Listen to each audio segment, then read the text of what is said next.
మన తెలంగాణలో మొట్టమొదటి ఫ్యాక్టరీ అవుట్లెట్ మన ముకుంద జ్యువెలర్స్ లో లైట్ వెయిట్ ఆభరణాలు కలెక్షన్స్ ఎన్నెన్నో అన్ని జ్యువెలరీస్ పై VA కేవలం 2 to 12% మాత్రమే. విచ్చేయండి ముకుంద జ్యువెలర్స్. కలిసుంటే కలదు సుఖం, కమ్మని అభివృద్ధి సాధ్యం. అవుతూ ఉంటే కలలు నిజం, అభ్యున్నతికి ఉండదు ఆటంకం. ఏపీలో కూటమి నేతలెవ్వరిని తట్టినా ఈ ఐక్యత పాటే, ఇదే ఐక్యత మాటే వినిపిస్తోంది. అభివృద్ధి ఆగొద్దంటే, నవ్యాంధ్ర అన్ని రంగాల్లో పురోగతి సాధించాలంటే కూటమి కలిసే ఉండాలి అని అంటున్నారు. మరో 15 ఏళ్లు అధికారం ఇవ్వాలన్న బలమైన సందేశాన్ని కార్యకర్తలకు, జనాలకు పంపిస్తున్నారట. ఏపీలో ఐక్యత రాగం, 15 ఏళ్లు అధికారం ఇవ్వాలని సందేశం, సుస్థిరతతో అభివృద్ధి అంటూ నినాదం. 15 సంవత్సరాలు ఉండాలి ఎందుకు కోరుకుంటానంటే కూటమి ప్రభుత్వాన్ని, ఈ రాష్ట్రానికి అంత స్టెబిలిటీ అవసరం, అంత సుస్థిరత అవసరం. జగన్మోహన్ గారు కూడా అది చెప్తా ఉన్నారు. ఇది మీరు జైలుకి వెళ్ళగానే నేను బెంగళూరు నుంచి మెసేజ్ ఇచ్చానని చెప్పడానికి ఏంటంటే, ఇది చాలా తప్పన పడుతున్నాం అందరం. ఎందుకంటే 2008 నుంచి నేను ఉన్నాను. గుర్తింపు కోరుకోలేదు, మెంబర్షిప్ కోరుకోలేదు, ఏది కోరుకోలేదు, ఒక పదవి కానీ నాకున్నది ఏంటంటే, అసలు ధైర్యం సమాజంలో కోల్పోతే మటుకు చాలా డేంజరస్. 5-6 మంది రౌడీలు వచ్చేసి సమాజాన్ని భయపెట్టేస్తాం. నువ్వు నా నియోజకవర్గంలో సాక్షాత్తు ఒక 3 సార్లు ముఖ్యమంత్రిగా చేసినప్పుడు చంద్రబాబు నాయుడు గారు ఒక నియోజకవర్గానికి నువ్వు రాలేవు, అడుగు పెట్టలేవు అంటే అది ఏమని అనుకోవాలి?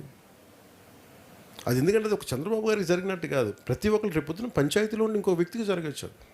నువ్వు పోటీ చేయలేవు పంచాయతీలో కదా, అదే జరుగుతుంది. పంచాయతీల్లో పోటీ చేయడానికి భయపడ్డారు పోయినసారి. అంటే ఒక్కడికి ఉంటే అది వాడి కోపం, ఒక 10,000 మందికి వస్తే అదొక సమూహం తాలూకు శక్తి. అది సో అలాంటి సమూహాన్ని మనం ప్రతి ఊర్లో పెట్టుకుంటూ వెళ్తే ఈ రోజున కూటమి ప్రభుత్వం ఇంత బలంగా చేయగలుగుతుంది. చూసారుగా, విన్నారుగా డిప్యూటీ సీఎం ఏమన్నారో, కార్యకర్తలు ప్రజలకు ఏం సందేశం పంపారో. ఏపీలో ఎన్నికలకు ఇంకా 3 ఏళ్ల సమయం ఉంది. కానీ ఇప్పటి నుంచే యుద్ధానికి సిద్ధమవుతున్నారు కూటమి నేతలు. 2029 ఎన్నికలకు సంబంధించి యాక్షన్ ప్లాన్ ను పక్కాగా సెట్ చేస్తున్నారు. 2024 ఎన్నికల్లో ఏపీలో కూటమి పార్టీలు సంచలన విజయం సాధించాయి. ఈ ఎన్నికల్లో టీడీపీకి 135 స్థానాలు, జనసేనకు 21 స్థానాలు, బీజేపీకి 8 స్థానాలు దక్కాయి. మొత్తంగా 164 ఎమ్మెల్యే స్థానాలను కూటమి పార్టీలు దక్కించుకుని ప్రభుత్వాన్ని ఏర్పాటు చేశాయి. ఆ తర్వాత ఏపీని వైసీపీ విధ్వంసం చేసిందంటూ కూటమి నేతలు ఒక్కొక్క రంగాన్ని చక్కబెడుతున్నామని సందర్భం వచ్చిన ప్రతిసారి ప్రజలకు చెప్పే ప్రయత్నం చేస్తున్నారు. అలాగే సంక్షేమ కార్యక్రమాలు, పరిశ్రమల ఏర్పాటు, విజన్ 2047 పేరుతో చేస్తున్న అభివృద్ధి, అమరావతి నిర్మాణంతో కూటమి పాలన జెట్ స్పీడ్ తో కొనసాగుతుంది. అయితే ఈ అభ్యున్నతి ఇలాగే కొనసాగాలంటే, మొదలుపెట్టిన కార్యక్రమాలు సంపూర్ణం కావాలంటే కూటమి కలిసే ఉండాలన్న సందేశాన్ని జనానికి పంపుతున్నారు. ఈ క్రమంలో మరో 15 ఏళ్లు అధికారం ఇవ్వాలని ప్రజలను ఇప్పటి నుంచే ప్రిపేర్ చేస్తున్నారట. ఈ క్రమంలోనే పవన్ కళ్యాణ్ ఈ ప్రిపరేషన్ ముందస్తుగానే ప్రారంభించారు. డిప్యూటీ సీఎంతో పాటు సీఎం చంద్రబాబుది అదే నినాదం. 15 ఏళ్ల అధికారం. ఈ నెల 1వ తేదీన ఏలూరు జిల్లా నల్లమడులో నిర్వహించిన ప్రజావేదికలో సీఎం చంద్రబాబు 15 ఏళ్ల అధికార నినాదాన్ని ప్రజలకు వినిపించారు. డిప్యూటీ సీఎం పవన్ కళ్యాణ్ పదే ఓ మాట చెబుతుంటారని సీఎం గుర్తు చేశారు. ఏపీ అభివృద్ధి కోసం మరో 15 ఏళ్లు ఎన్డీఏ కూటమి ప్రభుత్వం రాష్ట్రంలో అధికారం ఉండాలని పవన్ చెప్పిన మాటలను చంద్రబాబు ప్రస్తావించారు. చేస్తున్న అభివృద్ధి, సంక్షేమ కార్యక్రమాలు ఆగిపోవద్దంటే కూటమికి మరో 15 ఏళ్లు అధికారం ఇవ్వాలని కోరారు. మా మిత్రుడు పవన్ కళ్యాణ్ గారు చెప్తా ఉంటారు, రాబోయే 15 సంవత్సరాలు ఎన్డీఏ ప్రభుత్వం ఈ రాష్ట్రంలో ఉండాలనేది ఒక ఆకాంక్ష.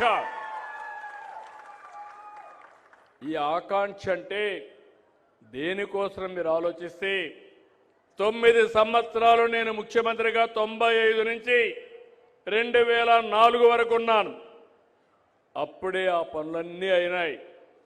తర్వాత వచ్చిన వాళ్ళు చెడగొట్టలేదు. అదే కంటిన్యూయింగ్గా పైకి వెళ్ళేది కానీ చెడగొట్టలేదు. హైదరాబాద్ ఆ స్థాయికి వచ్చింది. మీరు చూడండి, ఇదే యంత్రాంగం, ప్రభుత్వ యంత్రాంగం, ఇదే రాష్ట్రం 5 సంవత్సరాలు ఈ రాష్ట్రంలో అభివృద్ధి జరిగిందా అని మిమ్మల్ని అడుగుతున్నా. జరిగిందా తమ్ముళ్ళు అని మిమ్మల్ని అడుగుతున్నా.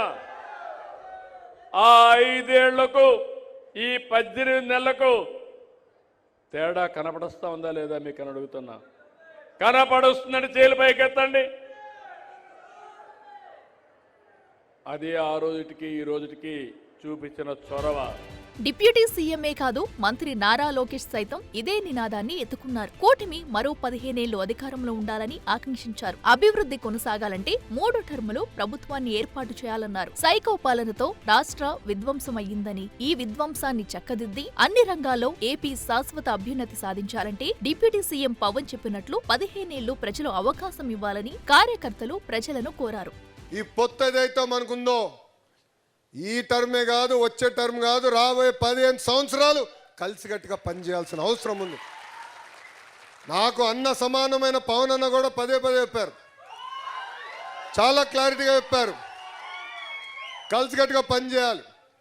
చిన్న సమస్యలు ఉంటాయి, కుటుంబం అన్నప్పుడు కూర్చోవాలి, మాట్లాడుకోవాలి, మన సమస్యలు మనమే పరిష్కరించుకోవాలి తప్ప మిస్ ఫైర్లు, క్రాస్ ఫైర్లు మన చరిత్రలో ఉండదు. అది గుర్తుపెట్టుకోవాలి.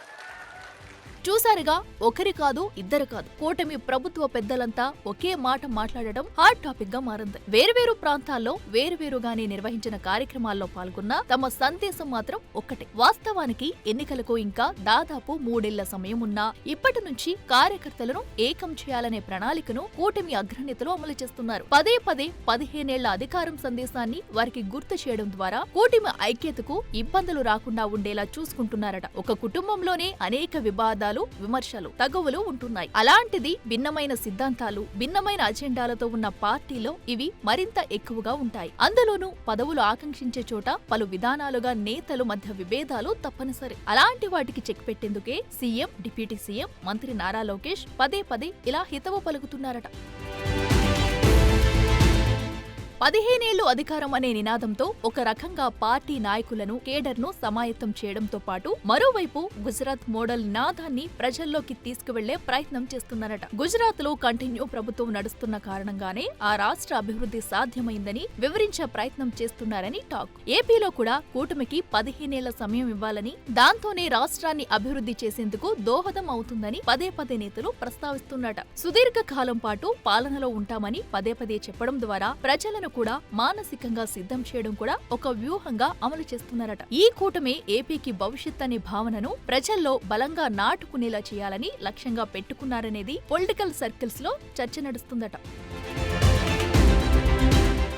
ఈ ఐక్యత రాగం వెనుక మరో బలమైన కారణముందని చర్చ జరుగుతుంది. టీడీపీ, జనసేన, బీజేపీ నాయకుల మధ్య అప్పుడప్పుడు సఖ్యత లోపిస్తుండటంతో వారి మధ్య విభేదాలను అధిగించేందుకు ఈ 15 ఏళ్ల అధికారం నినాదాన్ని వినిపిస్తున్నారని టాక్. కూటమి నాయకులను ఒకే తాటిపై నడిపించడానికి, తద్వారా మరోసారి అధికారం కోసం కలిసి పనిచేయాలన్న బలమైన కోరికను కలిగించేందుకు ఈ నినాదం ఉపయోగపడుతుందని రాజకీయ విశ్లేషకులు చెబుతున్నారు. మొత్తానికి కూటమి నేతలు చేస్తున్న 15 ఏళ్ల అధికారం నినాదం ఏ మేరకు పనిచేస్తుంది? కూటమి కార్యకర్తలు ఈ నినాదాన్ని జనంలోకి ఎలా తీసుకెళ్తారో వేచి చూడాలి.